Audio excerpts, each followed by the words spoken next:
I'm sure most of you will have noticed straight away that actually the slide is very, very similar, and we're both called James. And in fact, this is the first conference where we've both been seen in the same room at the same time. So you guys are pretty lucky from that perspective. Ladies, gentlemen, and esteemed colleagues, it's absolutely fantastic to be here today to speak with such a fantastic group of researchers and meet with such a fantastic group of practitioners. I want to spend a bit of time today talking about advanced resistance training techniques. I know that we've talked a lot about mechanisms, and we've talked about cardiovascular adaptations and so on, and this is a key area of research that I'm very involved in. But something that's bothered me from a young age is that there's been a lot of talk about advanced resistance training techniques in the media and in muscle magazines for a long time, and yet there's been almost no empirical research that's ever considered this. Before we get into that detail, what I want to do is I want to pause briefly for a second. Probably the biggest take-home message from this conference, from my perspective, is the health benefits of resistance training. If we're not all familiar with everything that I put up on the screen there right now, you need to be familiar with this, because this is what you're doing with your clients, with your patients, and this is the overarching goal.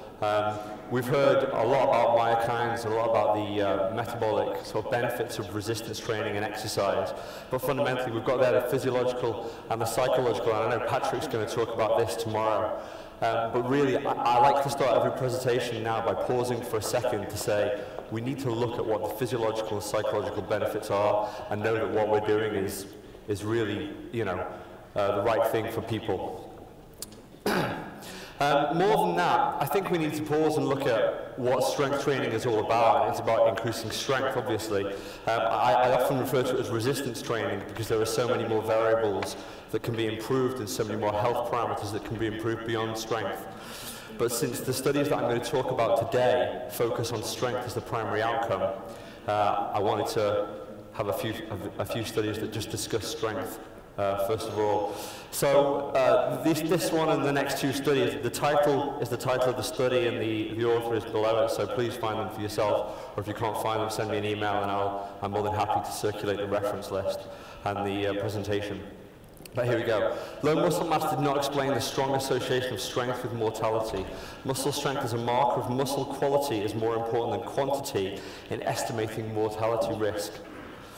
Muscular strength is inversely and independently associated with death from all causes, even after adjusting for cardiorespiratory fitness and other potential co-founders. This is a favourite study of mine where it's looking at people up to the age of 100 years old. High midlife grip strength, and we should be aware grip strength is often considered a proxy marker for overall upper body strength. Combined with healthy lifestyle increases the probability of extreme longevity being 100 years old, living to be 100 years old. The image there is a guy, Tom Marsden, who I don't know personally, but I know is in his late 90s and still advocates resistance training twice a week in very low volumes. And there's a couple of references there that have, to me, summarized everything we need to know about resistance training in a nutshell. It reduces our risk of all-cause mortality. So resistance training reduces any way, or the risk of dying from any way. That's pretty significant. Now, more than that, because I'm not quite that old yet, although I'm heading in that direction, I published a paper last year, and my summary really was that one of our goals with resistance training is to have a biological age equal to or lower than our chronological age. I'm 36 years old, but from my perspective, if my body can function in the way of a 25-year-old, every September, October, I get a new influx of 18 or 19-year-old students, and it's a constant challenge for me to try and keep up with that. They're you know, muscular and they're fit and they're strong and healthy, and from my perspective at 36 and nearly 37 years old, I think this is one of the keys for resistance training. We're trying to reduce our biological age, or certainly have a biological age equal to or lower than our chronological age. So with this in mind, and I said our key parameter in these studies is strength, what are our optimal ways to improve strength? And that's what this is about. So now Jürgen pitched this up fantastic, and I've put pretty similar slides in English. But we've got different ways of monitoring intensity of effort. And I say intensity of effort because I know a lot of people in the literature still read intensity as being load, as a percentage of one repetition max. And I think we need to start to clarify intensity of effort as how hard we're working, not how much weight we're lifting. So we know people can train to NRM, that's not repetition max, that's a given number of repetitions. That might be beginning an exercise set of repetitions with a target of reaching 8 and stopping at 8, irrespective of how many more you're capable of. We can train to self-determined repetition max, so we can say that's when we feel like we've reached, or we feel like we would reach muscular failure on the next repetition. So we complete the repetition we're on, but we maybe think that we can't complete the next, so we don't even attempt it. From there, we've got momentary muscular failure, so that's completing or attempting the next repetition, irrespective of whether we can complete it or not. Momentary muscular failure depends solely on the fact that exercise cessation reaches or ends midway through a repetition with the inability to complete that repetition. Put into practice, the thing I say to my clients or my students when I'm training them to be trainers is if your client completes the current repetition, they absolutely, positively have to begin the next repetition. And then, of course, the literature has talked to us about advanced techniques. So we've, Jürgen's defined this as momentary muscular failure plus. We've got some papers coming out talking about this, hopefully pretty soon. But this is when the participant has completed a determined number of repetitions, or after reaching momentary muscular failure, they then have forced repetitions or assisted repetitions, or they perform some sort of technique with the idea of going beyond momentary muscular failure.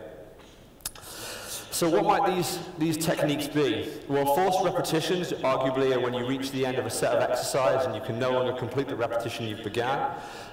Somebody kindly jumps in and helps you provide just enough force to overcome the load so you can carry on performing repetitions. We've got rest pause training. So rest pause training is an advanced technique where we might use heavier than normal load, and we perform a few repetitions, and once we reach failure we pause for a matter of seconds, somewhere between 5 and 20 seconds in practice, and then we perform further repetitions, ideally with the same load or potentially with a decreasing load. We've got pre-exhaustion training. So pre-exhaustion training works on the premise that when we complete a compound exercise to momentary muscular failure, it's our smallest muscles that fatigue first. This is purely hypothetical. But for example, if you consider a chest press exercise, our anterior deltoids or our triceps might fatigue before our pectorals fatigue, and therefore we're not getting a true workout for our pectorals. And of course, with the idea of a chest press is to train the chest. So pre-exhaustion training in application uses an isolation exercise immediately before a compound exercise. So we use a pectoral fly to isolate the pectoral muscles, and then we go straight to a chest press straight afterwards in an attempt to greater fatigue those chest muscles. And the last one we've talked about there is, or I'm going to talk about, is breakdown set training, also known as drop set training. And that's when reaching momentary muscular failure on a set of repetitions. So we've reached a point where we can't complete the current repetition. We put the weight stack down, we decrease the load, and we now have enough force to overcome the resistance, so we can continue in that format. Now, I've said there at the bottom, these are all relatively hypothetical, or have been hypothetical up until recently, and they're premised around the idea that we're increasing motor unit recruitment, enhancing fatigue or mechanical tension, inducing greater metabolic stress to catalyze these greater adaptations in strength. So the first study that I want to talk about dates back to 2007, and this is looking at forced repetitions. So we can see, is this my point? Yeah. So we can see they took recreationally active or trained participants, and in fact all the studies have used trained participants. And this is really worth considering, as Jay Graves talked about earlier. We know that early adaptations to resistance training can be primarily neural or neurological, so there might be a skill and efficiency in what we're doing. And all of the participants within these studies were trained participants. These participants were divided, they were matched for their sport and their 6 repetition max. So they were tested on 6 repetition max, the maximum load they could lift for 6 reps. They were divided into 3 groups. A group that performed 4 sets of 6 repetitions, And the 4 sets consisted of sets of exercise at 90, 95, and then 2 sets at 100% of 6 repetition max. And then we see there 12 sets times 3 reps. The 12 sets were 3 sets at 90% of 6 repetition max, 3 sets at 95%, and 6 reps at 100% of 6 repetition max. And the final group was 8 sets times 3 reps. So 8 sets were 2 sets at 90%, 2 sets at 95%, and 4 sets at 100% of 6 repetition max. And the idea with all of this was to create a stimulus that people couldn't lift the load. So certainly the first group was the lowest intensity, where they were more likely to be able to perform all required repetitions, but the other 2 groups, the participants were unable to complete and had to have assistance to perform forced repetitions to complete the training protocol. They were pre- and post-tested for free weight bench press for 6 repetition max and 3 repetition max, and they trained 3 times a week throughout the study. Grouped together, their 6 repetition max and their 3 repetition max improved significantly from pre to post, so we see similar increases of around 5 or 6 kilos for 6 and for 3 repetition max. When we divide it by group, we can see the asterisk at the top identifies there were no statistically significant differences between the groups. I appreciate graphs can be a bit deceiving, and it looks as though our 12 by 3 had a greater increase, but in fact, from a statistical standpoint, there was no difference between the groups. So we can say from this that there was no difference in the number of forced repetitions performed based on the training protocols used between the groups. The next study that I wanted to talk about was a study that was done with Kieser and done with Jürgen here at the front. And this looked at rest-pause training. And the next few studies, this and the next few studies, are really worth considering. I think that we often get bogged down with what happens in a laboratory, and then we take it into the real world and try to apply it, and it loses a lot of ecological validity. It loses maybe the sleep patterns or the nutritional patterns of people. So taking real people in a real gym and studying them, I think, is a real step forward in research, because it's obviously what's happening in the real world, and has, certainly to me, has greater application to any trainers or trainees in the room. So the participants were divided into groups. They were self-selected repetition max, so they went to repetition max. They went to a point where they thought they would fail on the next repetition, but they didn't begin it. They went to self-selected single-set momentary muscular failure, and then we had a group that did rest-pause training. And Jürgen talked about this study earlier on, and fortunate for me, he talked about these 2 groups as being the highlight between training to muscular failure and training to repetition max. What he didn't talk about was the rest-pause training.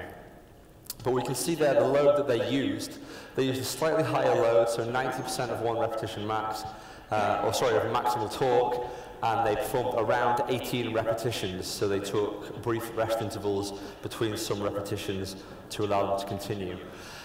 They were pre- and post-tested on a number of different exercises, isometric tests, isometric strength tests of the unilateral knee extension, knee flexion, trunk extension, so on and so forth. They trained twice per week for 10 weeks, and they performed a full body workout. So this is important. They're not just performing one exercise in a laboratory, they're performing a full body workout in a real facility. I've just spent a slide there defining the group. So our single set repetition max, as I said, they trained until they felt they couldn't perform any more repetitions. Momentary muscular failure always began a repetition and ended on concentric failure. And our single set rest pause used the rest pause as an advanced technique, so this allowed them to use a slightly heavier load and still perform a greater number of repetitions. So one of the things that I've shown across most of the slides is the effect sizes. So the effect size is the magnitude of improvement between the variables. So our single set momentary muscular failure and our single set rest pause, they had significant increases in strength. I've not broken them down into the different modalities they were tested for knee extension and lumbar extension and so forth. But needless to say, a 0.91 to a 1.57 is a very, very large effect size. So they were showing large increases in strength across the exercises. Remembering these are trained participants. So I often get a lot of my students come to me saying, well, we can't improve strength with such a low volume. Single set training twice per week, is that enough to improve strength? These studies show it certainly is enough to improve strength, and to improve strength very significantly. So that's absolutely worth considering.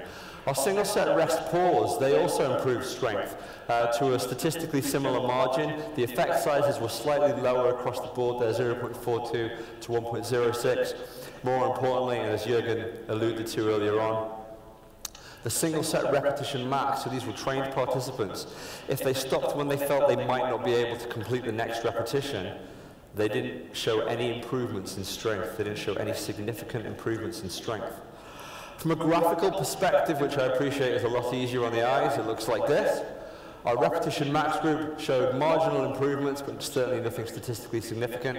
Our momentary muscular failure and our rest pause shows pretty similar increases in strength. So straight away, we've debunked forced repetitions and rest pause training has shown no significant increases in strength beyond that of training to momentary muscular failure.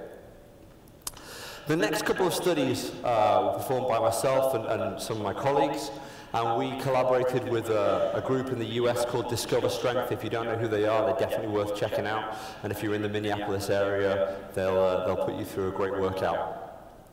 And again, what we did was we used real people in the real world doing real workouts. So it wasn't laboratory controlled. Their sleep patterns, their external stresses were exactly what people would experience on a day-to-day basis. So we had multiple participants divided across 3 groups, all with at least 6 months of resistance training experience. They were divided into pre-exhaustion with rest, and a control group. They trained twice per week for 12 weeks, and they performed a full body workout which consisted of these 6 exercises. So pec fly, chest press, knee extension, leg press, pull over, pull down. They also performed a lumbar extension and an abdominal flexion exercise to make the whole body. Now, pre-exhaustion is based on the premise that you go from an isolated exercise immediately to a compound exercise. In practice, we found 5 seconds was as quick as it could be done, so they performed a pec fly, and within 5 seconds they'd begun a chest press. Once they reached failure on the pec fly, they began a chest press. They then rested for 120 seconds, they rested for 2 minutes, and then performed leg extension, and then straight into a leg press. So again, 5-second rest, and then 120-second rest, and then for the back, for the upper back, pull over, straight into pull down. We wanted to consider the exercises in the same order, so we had the same exercises here repeated in exactly the same order, but this time it was without the pre-exhaustion effect, so that's why it's pre-exhaustion with rest. There's 60-second rest between each exercise, and then again, abdominal flexion and lumbar extension. And then we had a control group, and we wanted to make this a priority group. So the exercises that they were tested on were the chest press, the leg press, and the pull down. So these were our testing exercises. So we prioritized these to the front of every exercise, to the front of every workout. And this was important because the ACSM and the NSCA have preached for a while that if you want to get stronger at a certain exercise, you should put that exercise to the start of your workout. So we put those exercises to the start of our workout. We kept the rest period the same between the exercises, and the rest of it was identical, twice per week for 12 weeks. And here we see our effect sizes. So they were retested for maximal repetitions at the original load. So the same load they used at the start of the workout, 12 weeks prior to, before 12 weeks of training, they were retested with that same load. But we looked at how many repetitions they could perform at the same repetition duration. And that gave us equivalent to total volume, reps times load. We see at the bottom there, all groups showed large increases in strength, and there was no statistically significant differences between groups. So if we look across our effect sizes, once again, we see very, very large effect sizes, and we see no clear trend. Our largest effect size for pre-exhaustion was on the pull down, our largest effect size for pre-exhaustion with rest was the chest press, and our largest effect size for the control group was on the leg press. There's no consistent trend across the board here. And if we look at this from a graphical perspective, we can see the same thing, that there was no one group that outperformed any other group on any of the exercises. There were no statistically significant differences.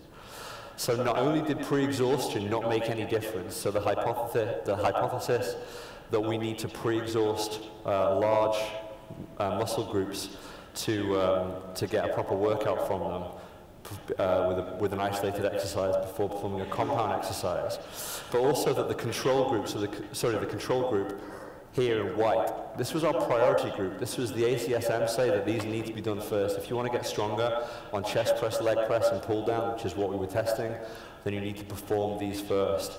And this study certainly didn't support that. So once again, our advanced technique of pre-exhaustion seems to have no real support for it. And then the last study, this was accepted within the last couple of weeks to the Journal of Strength and Conditioning Research. So you might struggle to get hold of this article. If you want it, please send me an email and I'm more than happy to share it. So again, we had people with resistance training experience for greater than 6 months. They were divided into 3 groups: breakdown training, heavy load breakdown training, and a control group. Now, again, they were pre and post tested for training volume, so load times repetitions, and once again on the leg press, chest press, and pull down using Med-X equipment. They trained twice per week for 12 weeks, and the feedback we got from the previous study was that there was a little bit of boredom beginning to kick in because they were doing the same workout twice per week for 12 weeks, and they wanted a bit of variation. So we took this on board, and we varied the workouts a little bit, as you can see. So workout A was our chest press, leg press, pull down. They also did overhead press, adductor, abductor, abdominal flexion, and lumbar extension. And workout B, to give them some variation, looked at pec fly, pullover, and leg extension. You'll see that's the same group, but isolated exercises, not compound. And then they did biceps curl, seated calf raise, leg curl, and torso rotation. The asterisk there is to show that those are the only exercise that they did breakdown training for. So a lot of the research that's talked around doing drop sets and breakdown training and even other advanced techniques suggests that we should be very cautious over doing it with too many exercises or doing it too frequently because there's a severe risk of overtraining.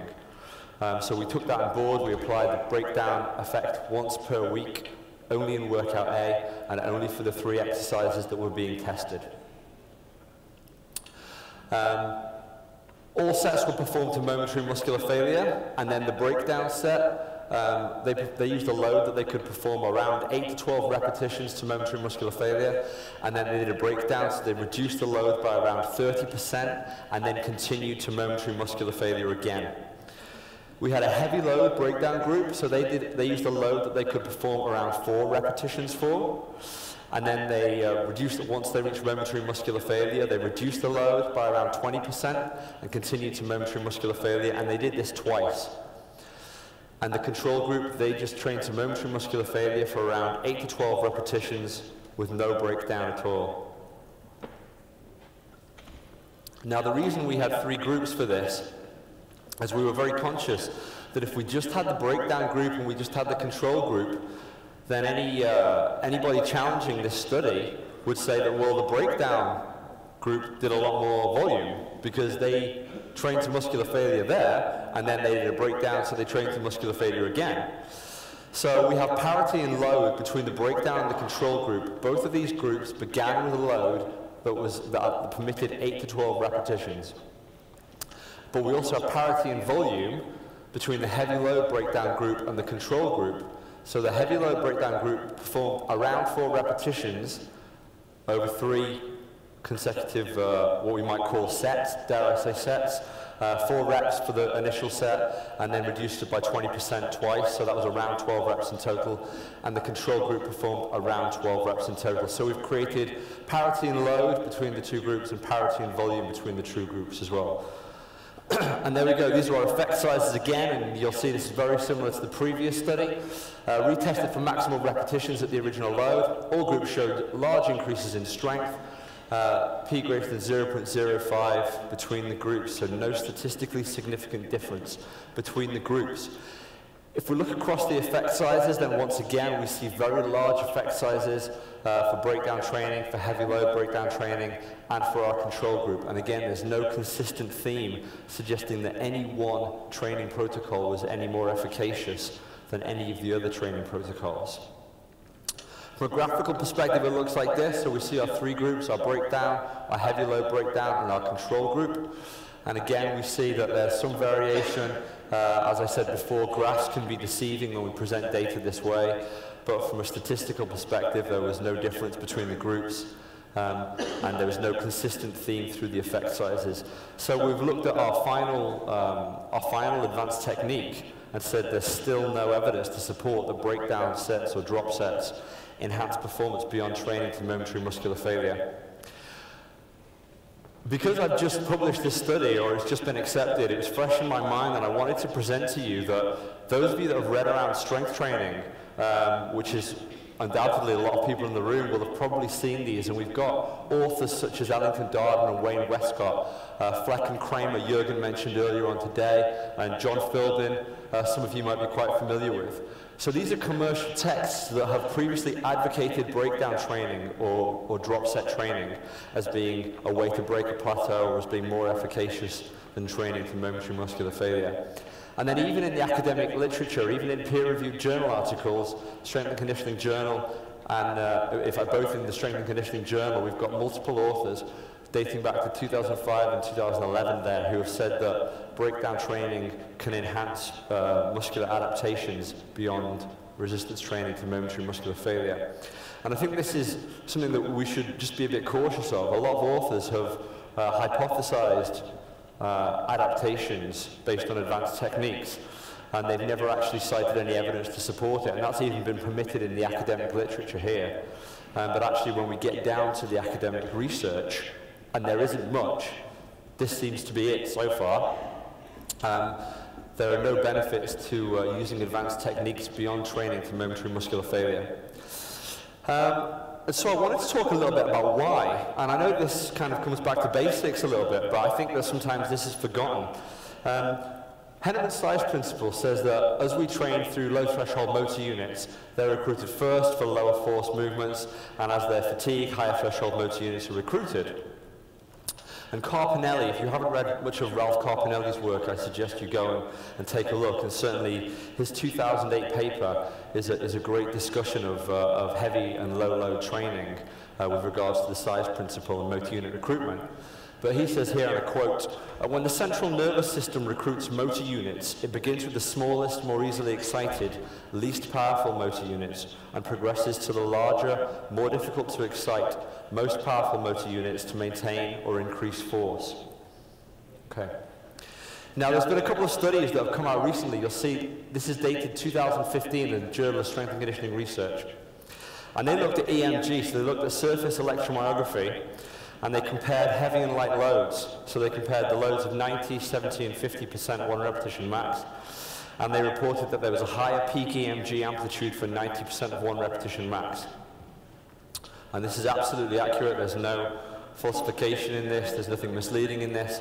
You would get a higher EMG peak, a higher peak EMG at 90% of one repetition max. But from this, they concluded, results of this investigation indicate that using higher external resistance is a more effective means of increasing motor unit activity.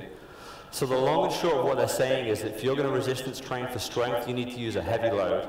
90% is better than 70%, which is better than 50%. And sure enough, a study from just a year before in the European Journal of Applied Physiology, both very significant peer-reviewed academic journals, published a study by Brad Schoenfeld.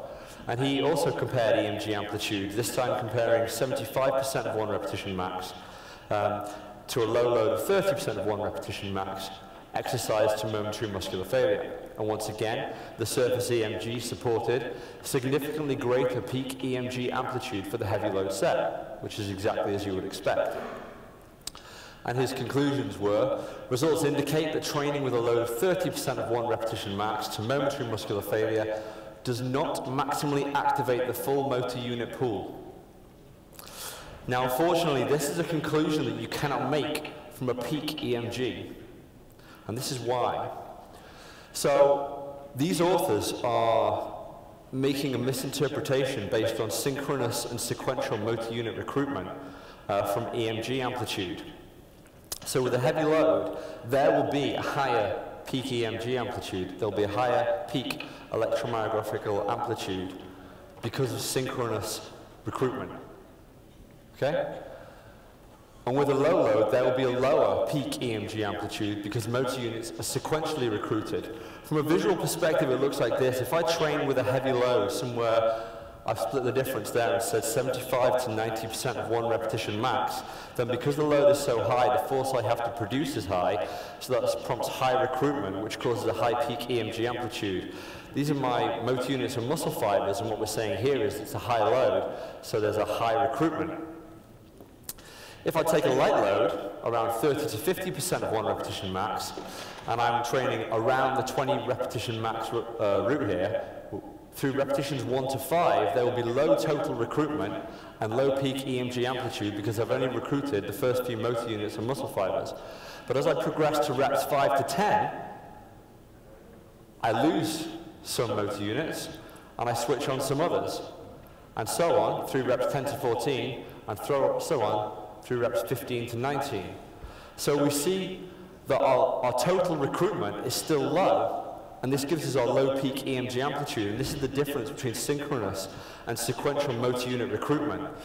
And I think this is worth discussing because there are a lot of academics, as I said, from 2014 and 2015, who seem to believe that peak EMG amplitude is going to result in different training adaptations, whereas we already know that high and low load resistance training can produce similar and equivocally the same strength adaptations.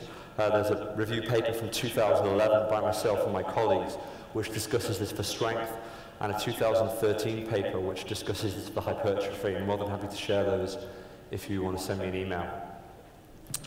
And the long and short of this is this has created a misunderstanding in our interpretation of electromyography and our size principle. So our conclusions of heavy and light load training, and I've repeated the conclusions from the previous authors on the screen there, but they appear incorrect. They're not considering synchronous, they're only considering synchronous, they're not considering sequential motor unit recruitment. And ultimately this points out something that we already know, that there appear no greater gains by re-recruiting with multiple sets, with heavy loads, and as I've shown with the studies discussed today, with advanced techniques. Training to momentary muscular failure, I've summarized this in this statement, training to momentary muscular failure appears the most logical and uncomplicated way to recruit all motor units and muscle fibers for optimal adaptation.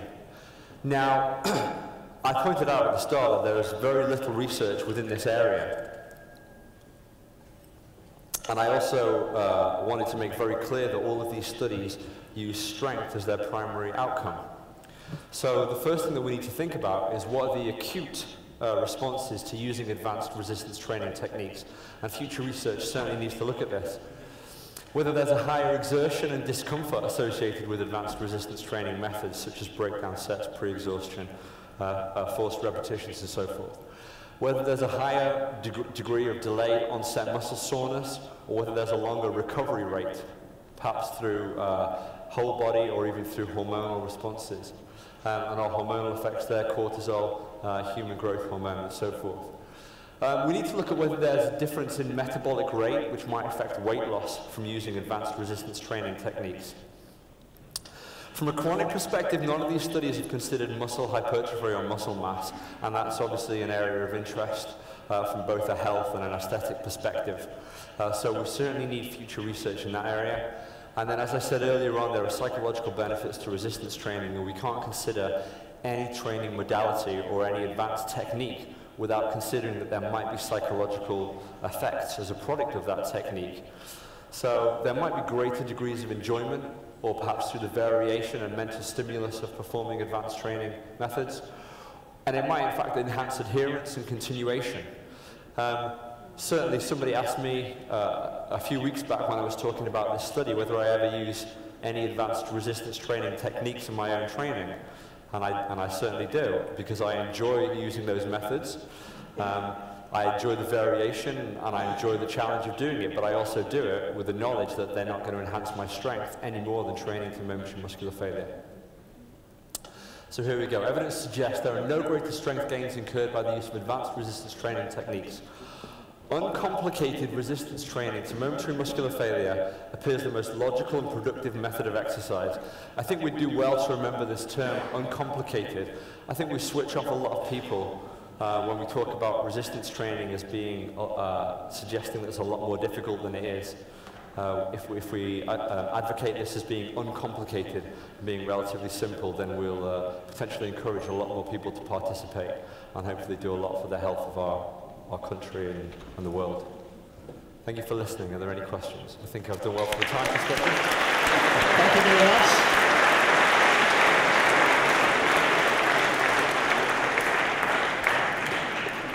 Ein bis zwei Fragen, 1 or 2 questions. James, you said that once a person reaches muscular failure, then these techniques do not offer additional benefits.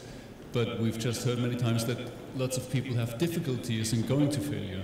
Do you not think that for those people this might be exactly what they need? So if they cannot come up with enough intensity to really go to failure, then these techniques make it easy for them.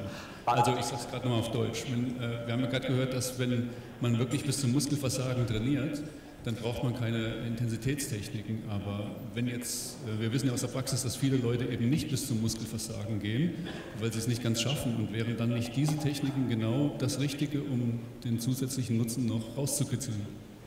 Do you mind if I answer that in English?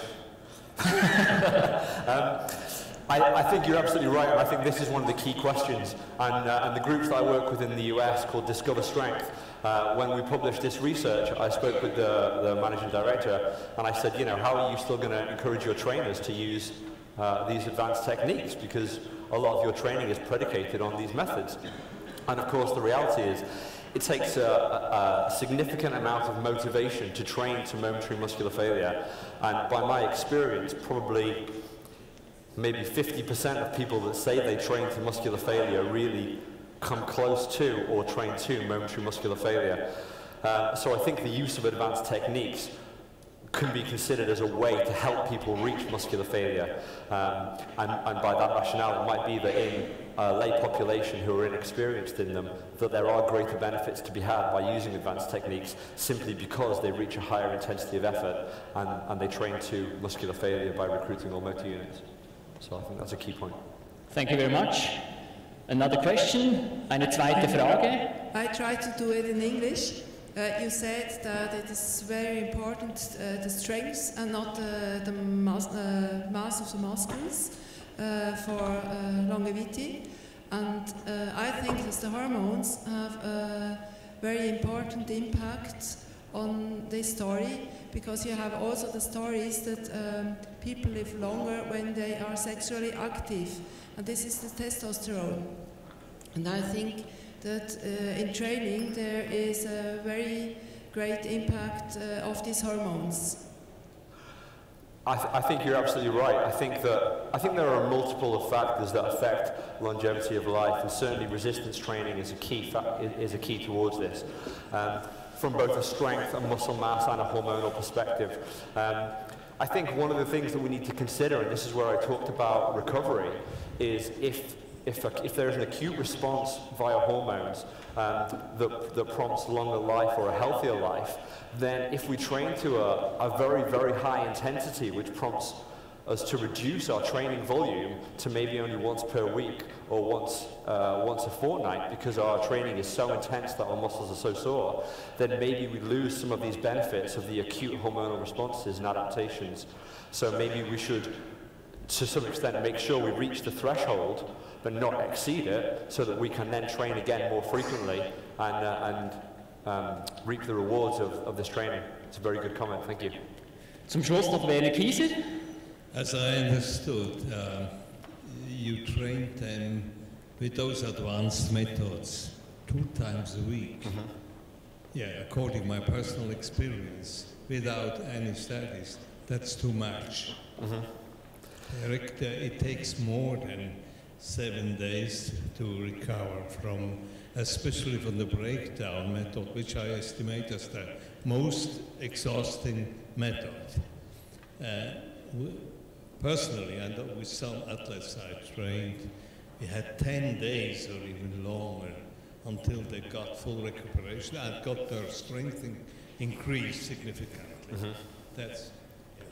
I think this is a really good point, and I think that as research progresses, Jay spoke earlier on, Dr. Gray spoke earlier on about reducing frequency of training, and I think that this is key, and when we use an advanced technique, as I just said, it might be that our body doesn't recover at a fast enough rate to allow optimal adaptation, especially with using these advanced techniques.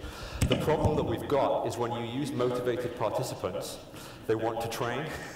So in the studies that we did, they were real gyms and they were real people, and they wanted to exercise twice per week. That was their training routine. And you know, if you try and tell people that want to, it sounds silly to say that some people don't want to train, but if you then take people that do want to train and try and tell them to train only once per week, you've got as much of a problem as you have trying to get people that don't train to exercise at all. And I think that this is certainly an area future research needs to consider, reducing the frequency, reducing perhaps the volume, the number of exercises they perform, and so on. So I think that, you know, it's a great comment. Thank you. Thank you very much. James Fisher. Thank you.